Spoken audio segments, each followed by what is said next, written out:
like, this is so great, blah blah blah. And I'm like, what's going on? Why is this happening? And then I watched it and I was like, oh, I see. And because we're all used to, classic animation style, whether it's an American animation, classic American animation, or Japanese animation. We've all seen all kinds of different animation, but the way that this is done, it's kind of unique. So when I saw it, I was like, oh, I'm gonna go watch this in the movie theater because this looks cool. And there's just the texture of everything just looked awesome. So I was like, yeah, I'm gonna watch this. It actually looked, to me, it looked like a comic book. Just kind of like the word blurbs, and I read one article from New York Times just kind of talking about the directors. They made it a point to kind of feature different characters, how they looked, and one of the things that they talked about was Miles' kind of growth, kind of how he would move before he became Spider-Man and after. So just kind of the little details that they talked about. Well, when I first heard about the movie, I don't know if I'm the only one, but I was like, well, this is probably gonna suck. I was like, here's Sony again trying to be like, we got this Spider-Man license, Marvel, so we're gonna make as many movies as possible. But then I saw, then they released the first poster, which is Miles when he's finally accepted that he wants to be Spider-Man. He's jumping off the thing and he's upside down, all that kind of stuff. That was cool. And then I went and saw the trailer, and I was like, oh wow, oh Yeah. you're trying this time, Sony. Like, you're making an effort. And that was really cool. And then I went and saw Venom, and I was shocked at how much I enjoyed it. And then when they showed that clip of Miles meeting Spider-Man after Venom, then I was like, okay, well, I definitely got to see this now.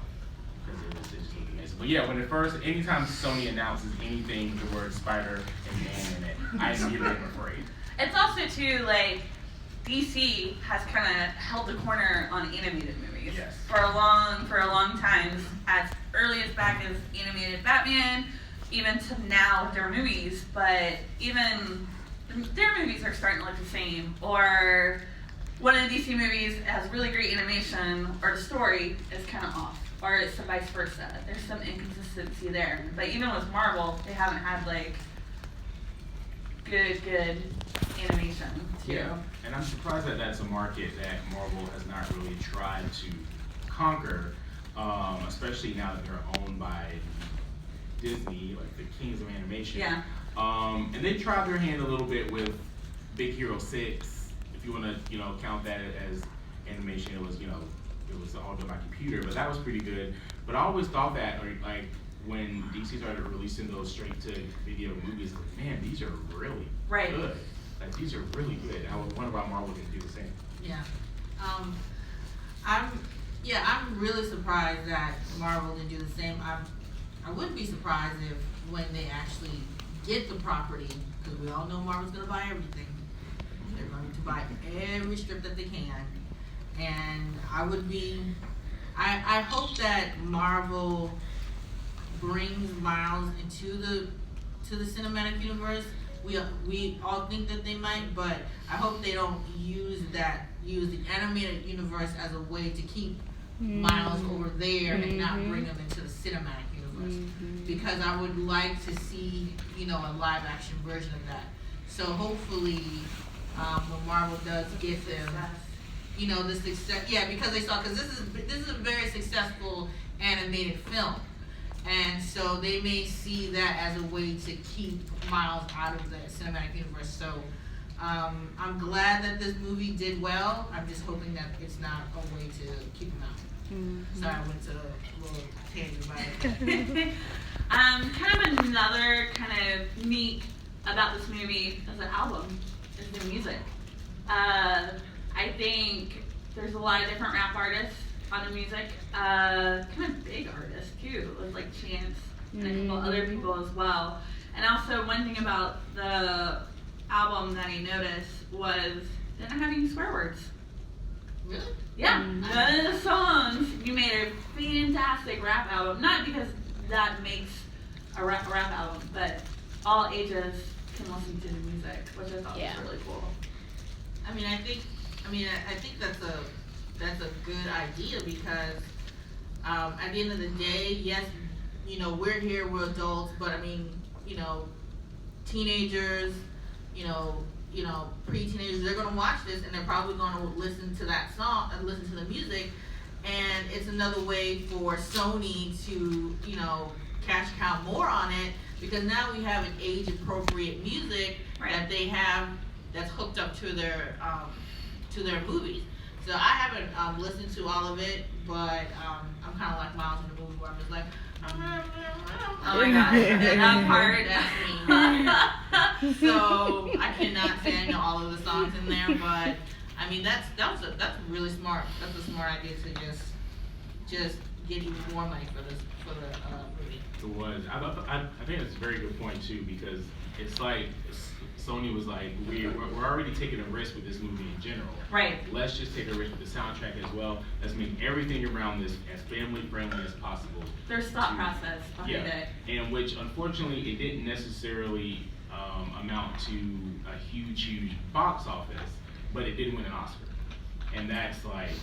It won like every award. Yeah, it blew my mind. And every animation award. The movie is still winning awards as we speak. And so the fact that they took this kind of risk and it was so successful, I think it was great. And I think the soundtrack is great. Because one, I guess at this point, since I'm a 90s kid, I'm officially like the songs that I grew up listening to are now on the stations as throwbacks. You know, old school songs, which kind of hurts my heart. But I was really impressed that there's artists that I just don't like Post Malone, who are on the soundtrack, and I'm like, well, I do like this song though. Yeah. Like, and I think it's also partially my connection to the movie and hearing that song in the movie initially, and I'm just like, oh wow, I like this. But also that the scene that you just were talking about, where we see Miles at his table and he's trying to rap the lyrics and he knows no words, like most of us. I think it immediately enveloped the movie in the culture that we see and that we are a part of every single day. So I really feel like the music just ended up being an extension of the overall culture that they were showing within the movie, which I thought was extremely impressive. The music just wasn't there because, you know, we have this artist, Right. It really made a point to set the complete stage of the story and really put you in that world. You have a question in the back? Yeah. You mentioned culture and what it's done to see a movie like this. Can you talk a little bit about, for Peter Parker, Ben meant so much, his Uncle Ben meant so much to him, and it was a non-traditional family, right?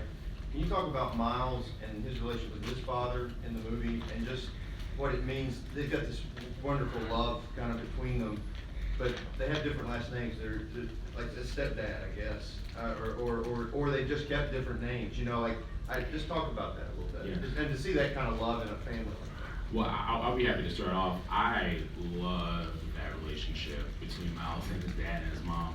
And as far as I know, I could be wrong. If I'm wrong, feel free to correct me. But Miles took his mother's last name to try to kind of keep that heritage going. But his dad is in fact his dad. Like those are 100% his parents. But he decided to take his mom's last name. And I think that family in the movie is so just beautiful. I love the fact that Miles speaks Spanish to his mom, she speaks Spanish back to him. There's no subtitles, there's no like, wait, stop, this is what he said. You don't really have to understand what was said between them, because if you're part of any type of family, or if you're a parent that has kids, you pretty much know what they were saying anyway. And the scene that I reference all the time, which is probably me with my son every time he goes to school in the morning, is you gotta say I love you back, Miles. Oh my gosh. You gotta say it. And that really hit home to me, one, as a parent, but two, if you think about it, his dad is a police officer. So he's like, you know, we can laugh and joke now, Miles, but I have a very dangerous job. I may not be home tonight. Exactly, so I may not make it home tonight, so you really need to say I love you, because you never know, it could be the last time. And so just seeing that dynamic between the three of them was great. I really wish his mother was in the movie more, especially since in so many of the comics and the animated series, his mom plays such a huge role in his life. I really wish she would have been in the movie more. Plus, I'm a huge fan of the woman who did the voice of Miles, so just having more of that would have been awesome. But I think just seeing that dynamic between the three of them was so touching, and the fact that it's great to have a hero who, spoilers if you haven't read the comics, at this time has both his parents and is in a stable home. Yeah. He's not a single, you know, the mother's not a single parent, the dad's not a single parent, he's not a kid with no parents. He has both his parents in a stable home. They both love him. They're working their asses off to provide for him, to send him to this, preppy little school to make sure he has the best education possible. And I think it was just so great to see that dynamic. One, just period on screen, but two, in a cultural, ethnic family as well. I thought it was really cool to see that he had both his parents there. So, sorry, can I add on to that one? So for that relationship, because I'm a first generation of my parents, and my parents are Caribbean, we speak another language. So for me, that whole thing just hit right home to me, because a lot of first generation, because you can see like when his mom's speaking Spanish to him, he'll sometimes answer in English, or sometimes he'll answer in a little bit of Spanish. And so that's exactly how a bilingual household rolls. Sometimes the kid knows English, sometimes the kid knows a little bit of language, sometimes they don't, but they'll know what the parents is telling them, so they'll just answer right back. So that absolutely just kind of just like, oh, this is like my household when I'm with my parents when I was younger, or my brothers, because that's how my brothers are. They'll answer right back in English, and my parents, they'll listen and they'll just answer right back in their other language. Yeah. So I like seeing that, just seeing on screen, and like you said, where there was no translation. Even on the new one, they still don't translate it. Even when you put subtitles on, all they say is talk Spanish. Yeah. They're not even It's awesome. They're not even gonna give you that. Normally, I would have some other things to say about that, because people may have been just too lazy to translate. But for this one, they specifically made it that way because they just want you to be a part of this family and be a part of this universe. So when they saw talk Spanish, I just started cracking up laughing, because they're like, no, we're not even gonna give you even that. You need to figure it out yourself if you want to hear what she just said. Yeah. What were y'all's thoughts on the male fields, as I would say, the relationship between Miles and then his dad and then his uncles? I think that was the first time in an extremely long time seeing positive, just interaction with a young man and then older men sharing something other than anger. Because it takes a village. Mm-hmm. I mean, it really does. And that's what I love about Uncle Aaron Aaron Davis. He was also an engineer, too. Like, because Miles was able just to go to him when his dad was like, oh, he's like, my dad's being too much or whatever. He was able to go talk to Uncle Aaron, just kind of as another support system as well. Even though I still don't feel like he was the bad guy. Because even in that final moment, he chose his family over the job. Yeah. Am I the only one that wants to go hang out with Uncle Aaron in his apartment? Absolutely. The moment he showed up, I was like, yeah, I'd be here too. Look at this place. But I think that's such a great point to bring up, because not only does Miles have so many positive male role models in this movie to help shape him, he has role models to help shape him as a young man, and also role models to help shape him as a hero. And all of that is done with love and being positive. Even though Uncle Aaron has done some incredible things in his past, his dad, you can tell that his dad has never sat down and told him, your uncle is a bad person and I don't want you to be around him. And even when he's sitting down with his uncle talking, his uncle, even though him and his dad may have different viewpoints and values, he's not talking down his dad to him either. He's like, and I think it's so cool that both of them are respectful of each other, and that both of them have such a strong influence on Miles as a whole. Yeah. And I think even when you throw in Peter in that mix as well, it's so great that he has that influence. And I also think it's really cool because in this movie, we didn't have to have a man from another race bring positivity to Miles or help guide him on the right path. Even though his Uncle Aaron was doing some questionable things, his uncle was still trying to help lead Miles down the path of being in school and doing the right thing. And then Peter comes in later to just kind of support what both Miles' uncle and dad had already been teaching him. And so I think that was really cool as well. I guess. Well, the one with Pokemon hat first. Yeah. So I just want to say like what you said earlier about how it's like relatable because like my mom also speaks Spanish. So Oh wow. Like it's like oh like this is like me like at my house like we do the same thing. It's like I think that it was a message like the way to go is anybody can do whatever they have.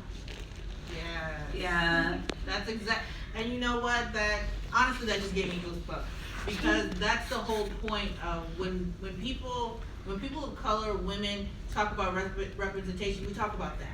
Yeah. We have this kid telling us that this is his household, that if anybody can wear that mask, and so when people are complaining like, oh well, this is how it's always been, it doesn't have to be that way. It can be this what we have right now, and we can have kids say that anybody can wear that mask. And so it's just, I love hearing that, and that's what this movie represents. That's what when we introduce people of color into the Marvel Cinematic Universe, when we introduce any kind of minority, whether they be women or gay, this is what we mean. And so that's what this movie meant to not just him, but to all of us. So yeah, I love that. Thank you. You're next. Go ahead. Yeah. Yeah, go. So in the comics, Gwen Stacy, Ghost Rider, was not the best friend of Peter Parker, but David Peter Parker. What was your opinion when the movie played that they were just best friends? Like, did you get mad at that at all? I mean, I don't see. For me, I'm just like because they made it feel like this was so many different universes. It wasn't that Gwen Stacy because